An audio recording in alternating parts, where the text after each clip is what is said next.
Hello good morning दोस्तों। Welcome back to new good way. आज दोस्तों 17 दिसंबर 2022 और 17 दिसंबर 2022 से संबंधित जो भी डेली करंट अफेयर्स के जो क्वेश्चन बनते हैं इन्हें हम आज डिटेल से डिस्कस करेंगे। और आज की वीडियो की आपको पीडीएफ चाहिए तो आप हमारे जो टेलीग्राम ग्रुप है वहां से वीडियो की पीडीएफ है वो प्राप्त कर सकते हैं। और लास्ट में आपको एक क्वेश्चन भी दिया जाएगा जिसका आंसर है वो आपको कमेंट बॉक्स में लिखना है। तो चलिए दोस्तों स्टार्ट करते हैं क्वेश्चन नंबर 1 से। और आज का वीडियो आपको अच्छा लगे तो चैनल को सब्सक्राइब और इसका बेल आइकन है वह जरूर प्रेस करें ताकि डेली के जो वीडियो अपलोड कर रहा हूं मैं उनका नोटिफिकेशन है वो आपको मिलता रहे। क्वेश्चन नंबर 1 है कि G7 समृद्ध जो औद्योगिक राष्ट्र समूह ने किस देश को 15.5 बिलियन डॉलर है वो प्रदान करने के लिए एक समझौते को मंजूरी वो दी है। तो आंसर दोस्तों ये वियतनाम को मंजूरी दी गई है। जो G7 है वो समृद्ध औद्योगिक राष्ट्र समूह ने तो वियतनाम को जो 15.5 बिलियन जो डॉलर है वो प्रदान करने के लिए एक समझौता किया है। और इसमें इस दक्षिण पूर्व एशियाई राष्ट्र को कोयला आधारित जो बिजली से नवीनीकरणीय ऊर्जा की ओर तेजी से बढ़ने में मदद वो मिलेगी, जिससे इससे जलवायु हानिकारक प्रदूषण है उसमें भी कमी वो आएगी। जो नॉर्वे और डेनमार्क के साथ जो 7 प्रमुख इकोनॉमी है उनके समूह ने इसका उद्देश्य है वो 2050 है 2050 तक वियतनाम को अपने उत्सर्जन को शुद्ध शून्य तक कम करने के लिए में मदद वो करेगा। अब जो G7 है उसके बारे में देख लेते हैं। G7 या 7 समूह का 7 सबसे उन्नत अर्थव्यवस्था का एक समूह होता है।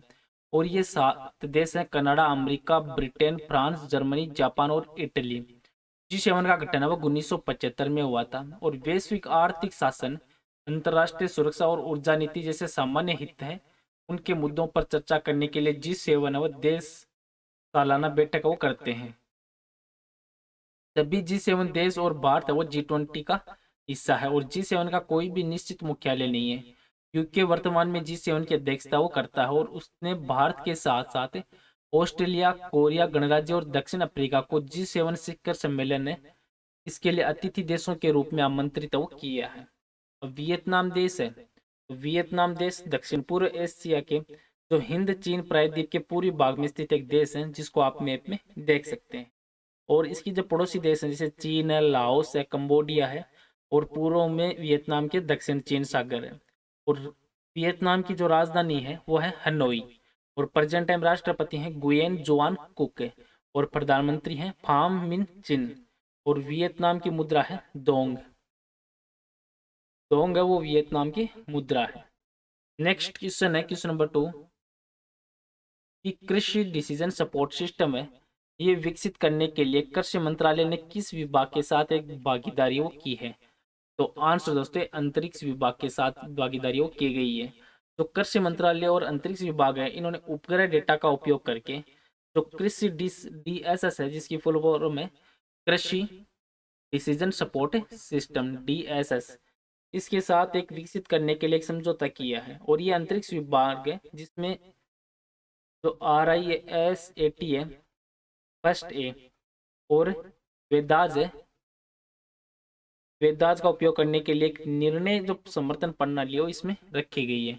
अब जो अंतरिक्ष विभाग है और जो है ये अभी हाल ही में जो लागू की गई है इसमें इसमें रिसेट फर्स्ट ए भारत का पहला रडार इमेजिंग सैटेलाइट है जिसे 14 फरवरी 2022 को लॉन्च किया गया था। और कृषि विभाग और अंतरिक्ष विभाग के बीच ये समझौता वो कृषि क्षेत्र की ताकत और बढ़ाएगी। और रीसेट फर्स्ट एड डेटा कृषि, जैव संसाधन, पर्यावरण, जल संसाधन और आपदा प्रबंधन के लिए निर्णय समर्थन प्रणाली विकसित करने में भी बेहद उपयोगी वो होगा। नेक्स्ट क्वेश्चन है क्वेश्चन नंबर 3 कि बेपोर उरु है वह किस राज्य का एक प्रमुख उत्पाद है। तो आंसर दोस्तों केरल राज्य का उत्पाद है। जो केरल के जो कोझिकोड जिला पर्यटन है परिषद है इन्होंने प्रसिद्ध जो बेपोर उरु है तो इसको शॉर्ट में नाव भी बोलते हैं इसके लिए एक भौगोलिक जो संकेत है GI टैग उसके लिए आवेदन किया। और ये एक लकड़ी का जहाज या नौकायन पोत है जिसे बेपोर है केरल में कुशल कारीगर और बढ़ई के द्वारा जो दस्तकारी किए हो हाथों के द्वारा बनाया जाता है। और बेपोर नौकायन केरल के व्यापारिक संबंध और खाड़ी देशों के साथ एक मित्रता का भी प्रतीक है। अब केरल है तो केरल भारत की दक्षिणी पश्चिमी सीमा पर स्थित एक राज्य है जिसको आप मैप में देख सकते हैं। और केरल की जो राजधानी है वो है तिरुवनंतपुरम और प्रेजेंट टाइम मुख्यमंत्री हैं पिनाराई विजयन और राज्यपाल है आरिफ मोहम्मद खान। और केरल का गठन है ये 1 नवंबर 1956 को हुआ था। और केरल में टोटल जिले हैं 14। और केरल की राज्य भाषा है मलयालम।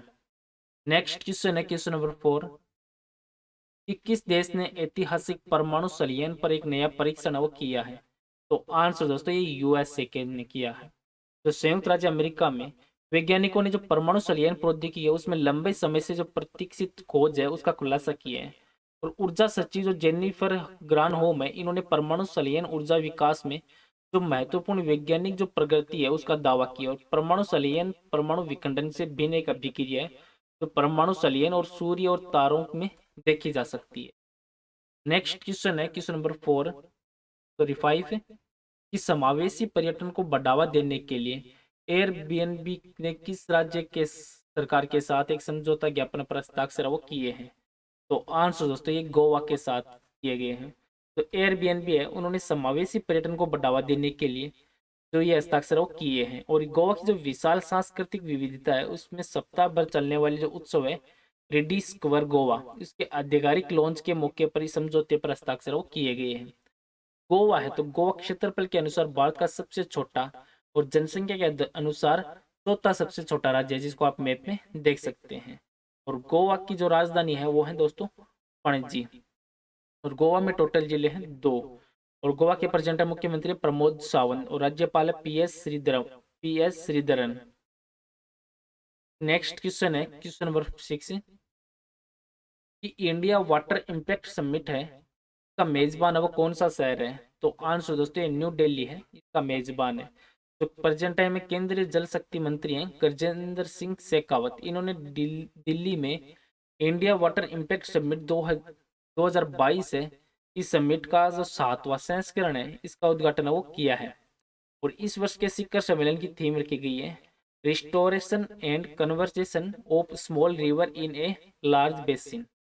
अब दिल्ली है तो दिल्ली भारतीय राजधानी है और एक केंद्र शासित प्रदेश है जिसको आप मैप में देख सकते हैं। और ये यमुना नदी पे के किनारे पे बसा हुआ एक गौरवशाली शहर है।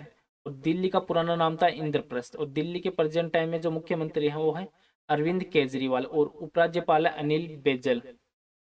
नेक्स्ट क्वेश्चन है क्वेश्चन नंबर 7 कि अखिल भारतीय आयुर्वेद संस्थान ने विभिन्न महाद्वीपों में आयुर्वेद को बढ़ावा देने के लिए किसके साथ एक समझौता ज्ञापन पर हस्ताक्षर वो किए हैं। तो आंसर दोस्तों क्यूबेक के चिकित्सा विज्ञान विश्वविद्यालय के साथ। तो अखिल भारतीय आयुर्वेद संस्थान है इन्होंने विभिन्न महाद्वीपों में जो आयुर्वेद है उसकी जो गुणवत्ता बढ़ाने के लिए क्यूबा के जो चिकित्सा विज्ञान विश्वविद्यालय है उसके साथ एक समझौता वो किया है। और सहयोगी कार्यक्रमों को आगे बढ़ाने के लिए 5 और वर्षों के लिए जो रोजेनबर्ग यूरोपियन आयुर्वेद अकादमी है और जर्मनी के साथ इस समझौते को आगे बढ़ाया गया है। और ये समझौता है उस पर 9वीं जो विश्व आयुर्वेद कांग्रेस और आरोग्य एक्सपो उसके दौरान हस्ताक्षर वो किए गए हैं। नेक्स्ट क्वेश्चन है क्वेश्चन नंबर 8 किस देश ने ऐतिहासिक परमाणु संयंत्र सफलता उसकी घोषणा वो की है। तो आंसर दोस्तों ये अमेरिका के द्वारा घोषणा की गई है। तो अमेरिकी वैज्ञानिक है इन्होंने परमाणु संयंत्र ऊर्जा का उपयोग करने के लिए अनुसंधान में एक बड़ी वैज्ञानिक सफलता की घोषणा की है। जो कैलिफोर्निया में लॉरेंस लिवरमोर नेशनल जो लेबोरेटरी है इनके जो शोधकर्ता है इन्होंने पहली बार एक संलयन प्रतिक्रिया में इतनी अधिक ऊर्जा का उत्पादन वो किया है जितनी ऊर्जा उपयोग इससे प्रज्वलित करने के लिए किया गया था जिसे शुद्ध ऊर्जा लाभ भी कहा जाता है। और ये उपलब्धि और रक्षा और स्वच्छ शक्ति के भविष्य में विकास का मार्ग प्रशस्त वो करेगी। नेक्स्ट क्वेश्चन है क्वेश्चन नंबर 9 कि किस राज्य ने सभी परिवारों के लिए एक विशिष्ट अल्फा न्यूमेरिक पहचान संख्या है ये शुरू करने का प्रस्ताव वो दिया है। तो आंसर दोस्तों ये जम्मू और कश्मीर।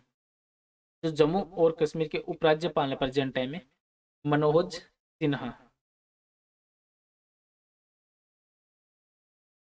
मनोज सिन्हा वो जम्मू और कश्मीर के उपराज्यपाल हैं। इन्होंने जो प्रशासन केंद्र शासित प्रदेश में जो परिवारों के लिए 8 अंकों की एक विशिष्ट अल्फा न्यूमेरिक पहचान संख्या वो लॉन्च की करने की घोषणा वो की है। और इस यूनिक फैमिली आईडी का उद्देश्य ये है कि जो सामाजिक सुरक्षा योजनाओं का तेजी से और पारदर्शी क्रियान्वित है वो किया जा सके। नेक्स्ट क्वेश्चन है क्वेश्चन नंबर 10 कि किस संस्था ने इंटरनेशनल क्लाइमेट क्लब है इसको लॉन्च किया है। तो आंसर दोस्तों G7 के द्वारा लॉन्च किया गया है, जो ग्लोबल वार्मिंग के खिलाफ लड़ाई में सहयोग करने के लिए 7 अर्थव्यवस्थाएं उनके समूह ने देशों के लिए एक अंतरराष्ट्रीय जलवायु क्लब है, इंटरनेशनल क्लाइमेट क्लब। इसको बनाए और ये क्लब ऊर्जा के स्वच्छ रूपों के लिए औद्योगिक संक्रमण में तेजी लाने और उत्सर्जन में कमी के उपायों को विकसित करने में मदद करने का काम भी वो करेगा। और आज का नेक्स्ट और लास्ट क्वेश्चन है, जिसका आंसर है वो आपको कमेंट बॉक्स में लिखना है कि कौन सा देश जो सैटेलाइट कम्युनिकेशन के लिए स्पेक्ट्रम की नीलामी हो वो करेगा। तो इस क्वेश्चन का आंसर आपको दोस्तों कमेंट बॉक्स में लिखना है। और पीछे के वीडियो में भी आपको क्वेश्चन दिया था कि किस भारतीय क्रिकेटर ने एक दिवसीय पारी में सबसे तेज 200 रन बनाने का क्रिस गेल का जो रिकॉर्ड है वो तोड़ दिया है। तो इसका राइट आंसर था दोस्तों option number D, Ishan Kishan ने तोड़ा है। तो युवा भारतीय क्रिकेटर हैं ईशान किशन, इन्होंने बांग्लादेश के खिलाफ जो सीरीज हुई थी तीसरी और आखिरी वनडे मैच में कई अपने रिकॉर्ड बनाए हैं और वनडे में दोहरा शतक बनाने वाले दुनिया के सातवें और सचिन तेंदुलकर, रोहित शर्मा और वीरेंद्र सहवाग के बाद जो भारत है, तो भारत के ये चौथे बल्लेबाज बन चुके हैं। इन्होंने सिर्फ 126 गेंदों में दोहरा शतक वो जड़ा और ईशान ने एक वनडे पारी में सबसे तेज 200 रन बनाने का जो क्रिस गेल का रिकॉर्ड था, क्रिस गेल के रिकॉर्ड को भी तोड़ दिया है। चलो दोस्तों, आज का वीडियो है वो यहीं पे समाप्त करता हूँ। वीडियो आपको अच्छा लगे तो चैनल को सब्सक्राइब और शेयर जरूर करें। Thank you all of you.